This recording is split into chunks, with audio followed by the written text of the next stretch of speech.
Do you know the odds of lightning actually striking your house is quite high, but it does happen.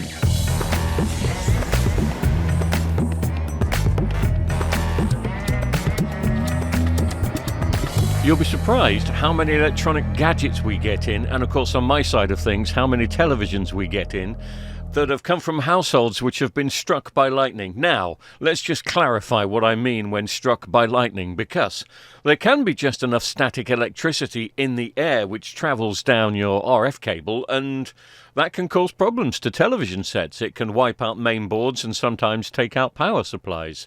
But on this particular occasion, I'm talking about something that I've never seen before. My boss has seen it before, but I never have. This is when a house is so severely struck by lightning that the electrical sockets, the electrical outlets, are blown to the other side of the room.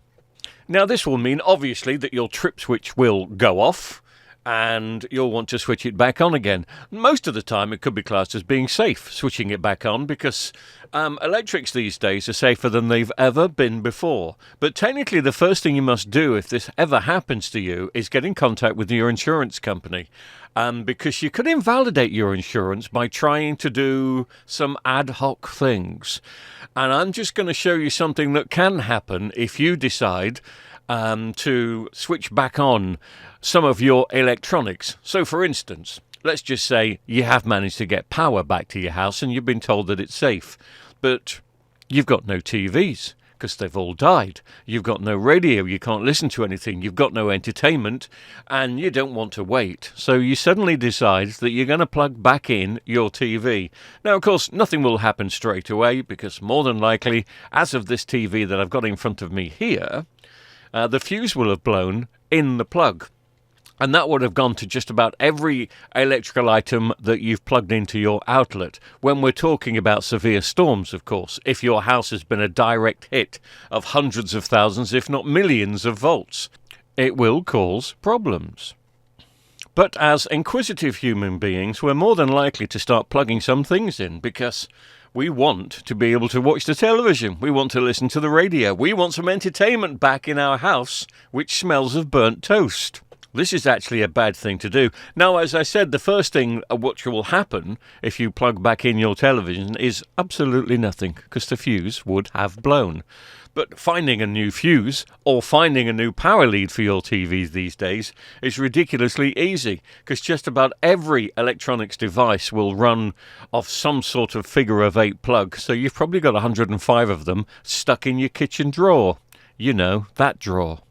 But just imagine for a second what the power supply is going to be looking like inside a TV. On this occasion, I'm not going to show you, but it is quite black and there are quite a few damaged components in there.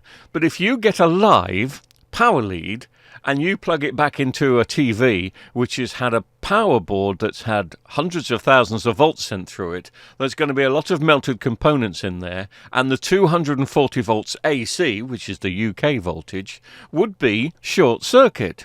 So in other words, it's just like touching the brown and blue wires together and causing a full-on short. This could cause a secondary fire, and if your insurance company find out that you've done something like this, once again, it could invalidate your warranty. So my top tip is don't do it.